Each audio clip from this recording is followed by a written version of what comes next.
How do you do magic right in Mortal Kombat? Particularly in a Mortal Kombat movie. Because video games are video games, we'll always give them a pass. No one expects believability from a game, and games tend to have deeper lore than movies anyway. But how do you have all your superpowers and fireballs and ice blasts and teleports in a movie without resorting to asinine things like Arcana? Idiot 2021 movie ideas notwithstanding, this is a legitimate challenge. It's a universal problem that every movie that needs to introduce any concept that the audience is not familiar with needs to find a solution to. That solution often has to take up space within the movie itself, to explain these concepts, to introduce clueless characters that don't know these things to them, to not waste too much time on them, and to not bore the audience with them, nor gloss over them too fast such that no one understands what the hell is going on. But what if the solution didn't have to take up space within the movie itself? What if you could bring everybody up to speed before the movie even starts? Here's a thought. Step 1.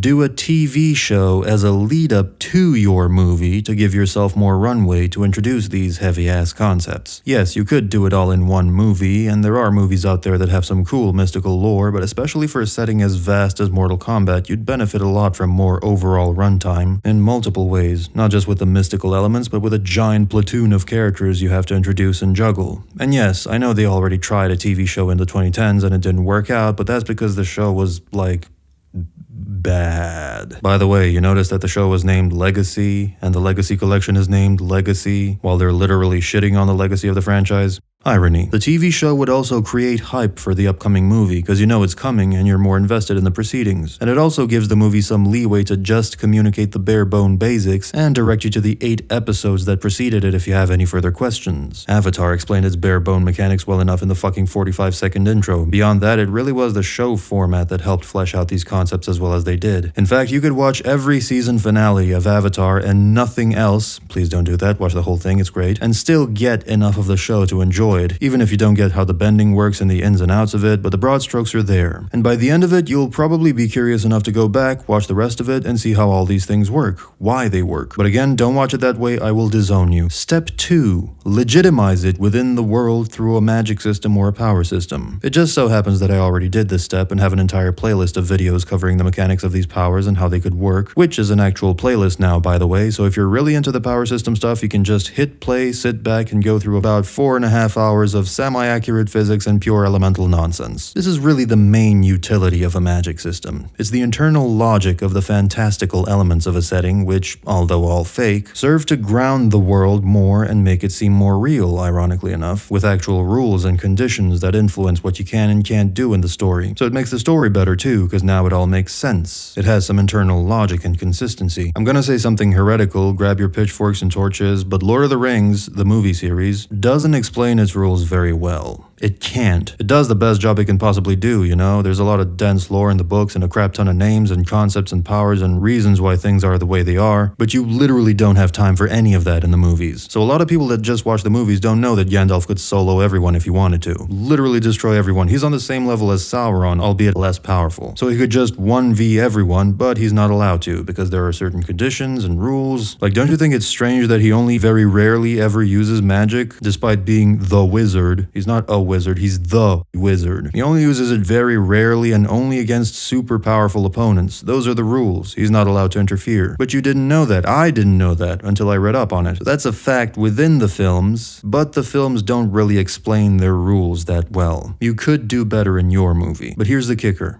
It doesn't matter. Lord of the Rings is such a good trilogy, it's such a good experience that no one bats an eye. In fact, no one even noticed. So that frees you to just make an awesome movie and relegate the heavy explaining to the TV show. Step 3. Instead of having to break all this information down in one movie and having to resort to it's an Arcana.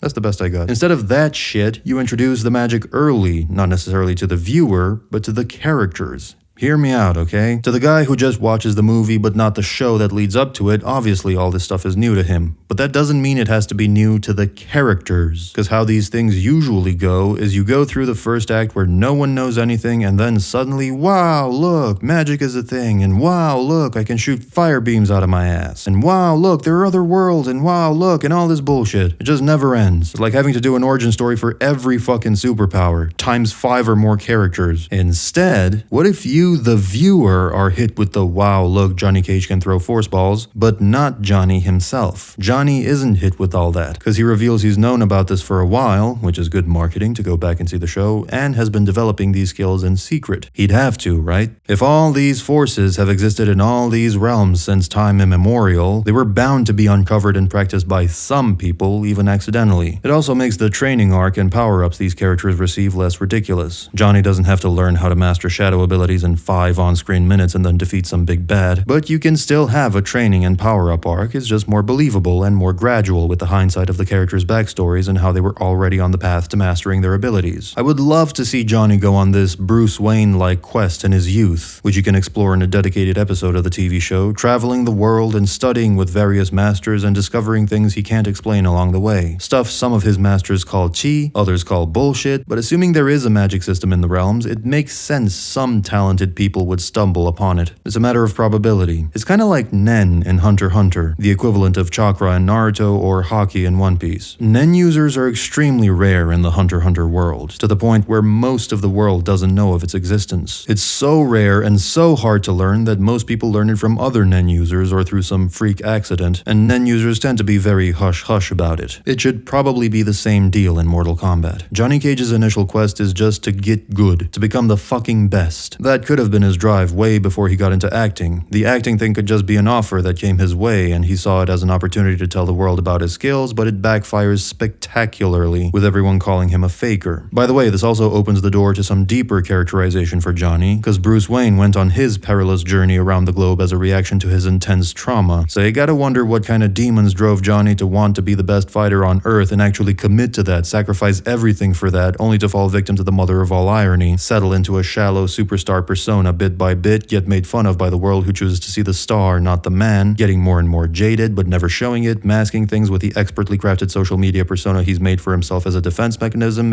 You can do some pretty cool stuff with Johnny. You can turn this into a proper character study with some weight to it, and most of it can even stay in the background, just hinted at or told through visual storytelling. That's the cherry on top. You could have another episode explore Liu and Lao's entire lives, going from young children training at the Shaolin Temple all the way to the present, and showcase their dynamic personalities, how the highest, most decorated masters know about this magic system and choose to teach it to these two and no one else, how Liu is more talented than Lao because he learns to make full fireballs while Lao just airbends his stupid hat, and how he reacts to that, and the jealousy and the struggle and all the stuff I've been talking about in dozens of videos. Now don't get me wrong, normally you still have to give the audience an explanation. You can't just tell them, actually this is explained in chapter 3 of the tie-in comic, go do your homework and then come back. No, fuck you. If something isn't made clear in the movie, then the movie fucked up. It infuriates me when I critique a thing, mention how this looks like a plot hole, and someone else goes, yeah, but it's in this other thing. That doesn't matter. If we're critiquing a movie, we're critiquing the movie in a vacuum, on its own, based on its own merits. The good news is special powers don't inherently lead to plot holes. They just establish the world as being magical from the get-go and no one questions it. You can even keep it deliberately unexplained and make a running gag out of it, like the snail phones from One Piece. Why do they exist? Who made them? How do they work? Are they alive or an automaton? Yes, is the answer. I don't think you should do that with the fantastical elements in MK, so there's room for some explanation, but the point is you don't have to get most characters acquainted with the magic system in the span of one film. I mean, Inception has this big section in the middle where the characters explain how the fantastical elements work. That's one big section of exposition, just vomiting data and expecting the audience to understand it. Oh my god, exposition bad, yada yada. But no one bats an eye at that, because it's done well enough. You've seen how some of these things work in the beginning of the movie, even if they're not fully explained. So they were drip-fed to you bit by bit, and most of the characters already know this stuff and are trained to use it, so the movie can just have fun with them from the get-go. There's only one character that's the audience stand-in to whom this stuff is explained, and even that's optional. The main problem with this setup is the pitch, the TV show itself. Whenever they tried an MK TV show, it always ended grimly, be it because of the network's own stupidity, or because the show itself was bad and not really what the director initially wanted to make anyway. It'd be tough to inspire confidence and get support for this from a parent company after a long list of failures. Harder still to find people qualified enough for the job. What I find kind of interesting is that we've had the standard 2-hour Hollywood film in the spotlight for decades, then we saw the rise of TV shows with Breaking Bad, Game of Thrones, and others that raised the bar of the medium significantly. We've seen the fall of the feature film, the bastardization of the experience with too high ticket prices plus streaming services offering more and more films along with TV shows, making the system more consumer friendly but also cheaper. cheapening the experience, but we've never really seen film and TV work together synergistically, or very rarely. And that's the prospect I find most exciting, that this could be a new golden age of both cinema and TV, where you make a Game of Thrones level season that's so good it makes everyone lose their minds, and then you cap it off with a cinema-exclusive 2-hour film that doubles as the season finale or conclusion to the whole thing. It's a long shot, but someone just needs to pull it off once, and then the whole industry will rush to try and copy that success. You'd see both mediums flourish and help each other out, which would be super awesome. One of the main problems is funding, because no matter how you do it, TV first followed by film or vice versa, you kinda have to commit to financing both from the get-go. In most cases, you can't afford to test the waters with one, and if it succeeds, then start making the other. That takes too much time. So you have to go all in on it, which is risky. But all profit comes from risk, and all innovation comes from necessity, which also forces you to take a risk. So yeah, just some thoughts, add some of your own. See ya!